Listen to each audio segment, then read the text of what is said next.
Okay, so today is one of my favorite topics, sleep.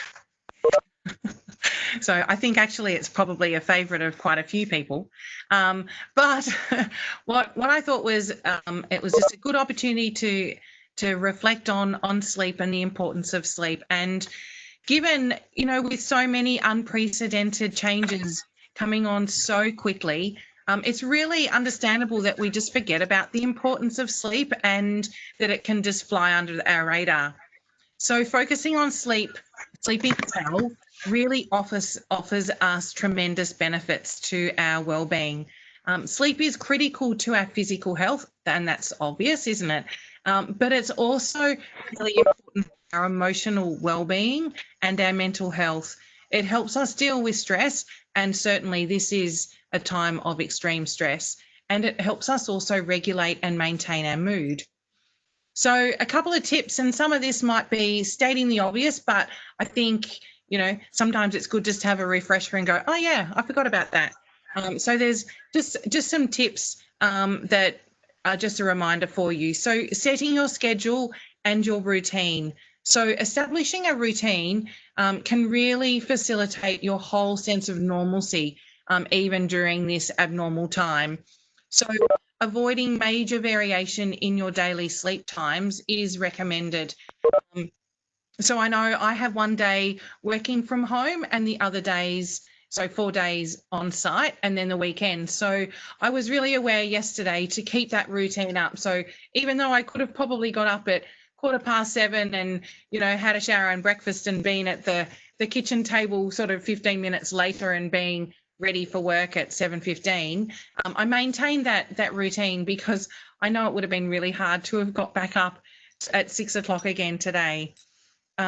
So tips to maintain your regular sleep pattern can also include your wake up time. So setting your alarm, not using your snooze button, and having a fixed time to get up each day is really important. So whether you're on site sometimes or not, having that routine is really important. Your wind down time. I don't know what you guys do before you go to bed, but sometimes that's my panic time of quick, I need to finish this and do this. And, and then I get into bed and go, whoa, and my head's still buzzing with all the things that I've just done. So rather than that, having a time where you're relaxing and getting ready for bed, where you're winding down, and it might involve things like light reading, stretching, meditation, listening to some music. Just given the pandemic time, it's really important to have that wind down time, and it's really wise to even use some extra time to wind down. Picking a consistent time to actually turn off the lights and try to fall asleep is really helpful as well.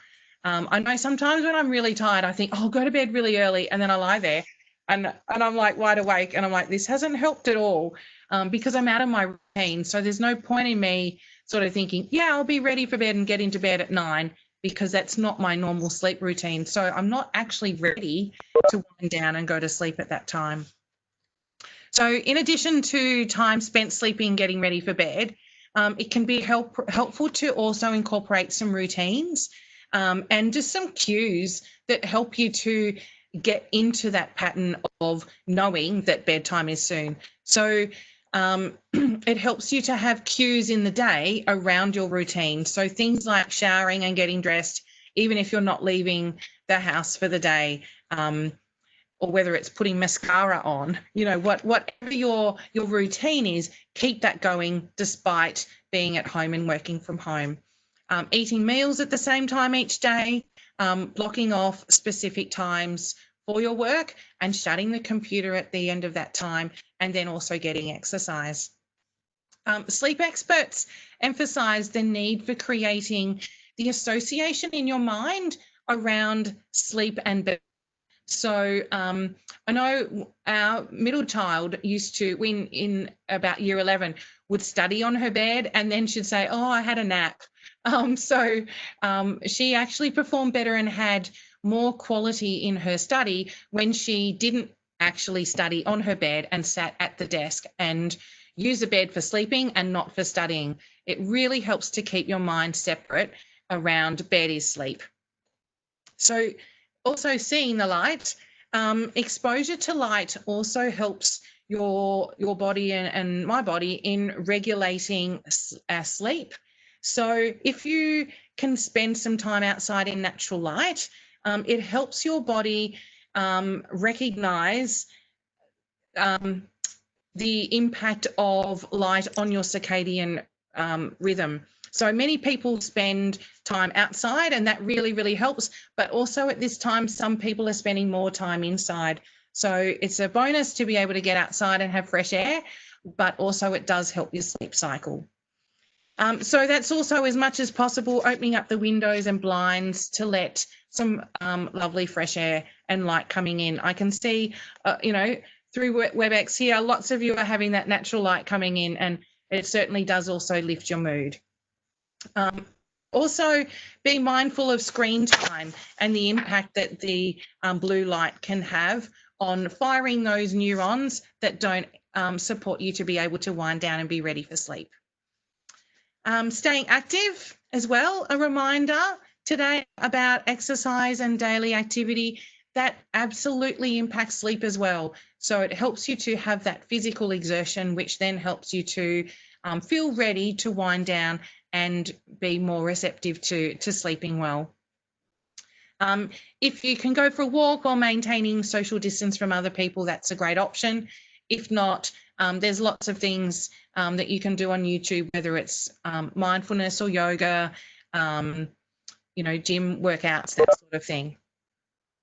Relaxation techniques also can impact and support your sleep.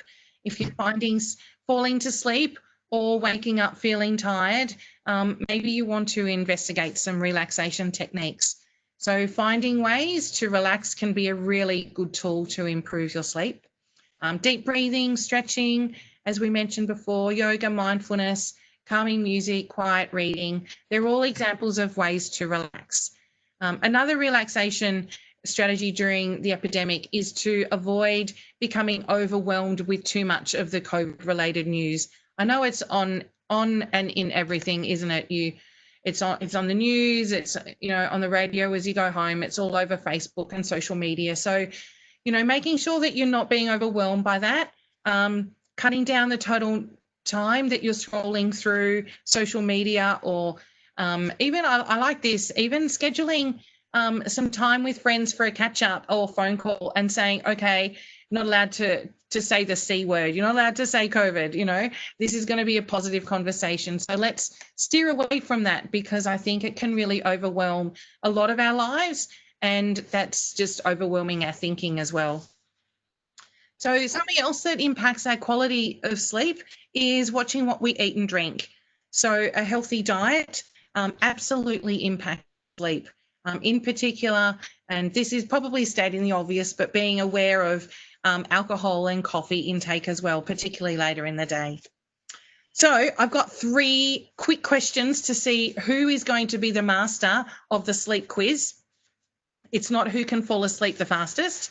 That actually would be a bit fun, because I'd lose. Anyway, the first question is, are you ready?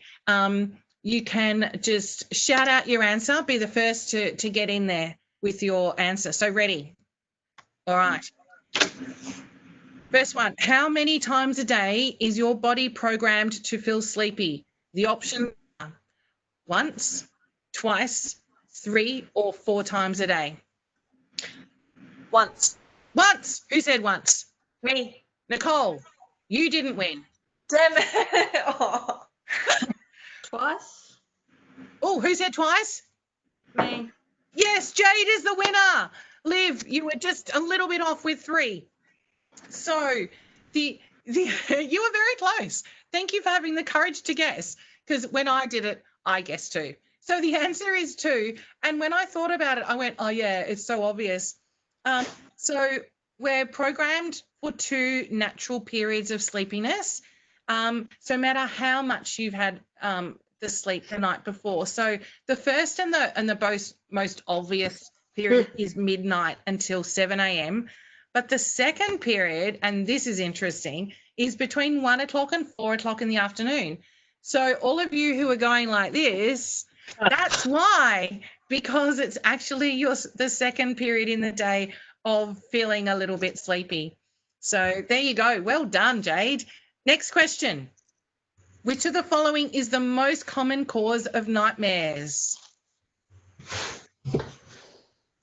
Overtiredness, overeating, stress and anxiety, or watching scary movies? Overeating. Oh, Stress and anxiety. yes. Go, Julie. You're the winner. Well done. I thought overeating as well. Nightmares, which are dreams that cause high levels of distress or terror, occur more often when you're stressed and anxious. So they're more likely to occur in the last third of the night and tend to be more common amongst children than adults. And then the very last one is if you fall a few hours behind in the amount of sleep that your body needs, you can never make it up. Is that true or false? False. False. Who said that? Julie. Julie is on a roll. 2 out of 3. Well done. I learned that in Jade's science class years and years ago. Fantastic. Deficit. So if you don't get the amount of sleep that your body needs, so typically 7 to 9 hours per night for adults, you start to accumulate a sleep debt. So you can't pay off the sleep debt immediately in that next night. It does slowly go down over a couple of nights into a week. And that's why often you have a strong urge to sleep in on a Saturday morning because you've had that sleep debt during the week. I'm like, oh, yeah, that makes sense as well.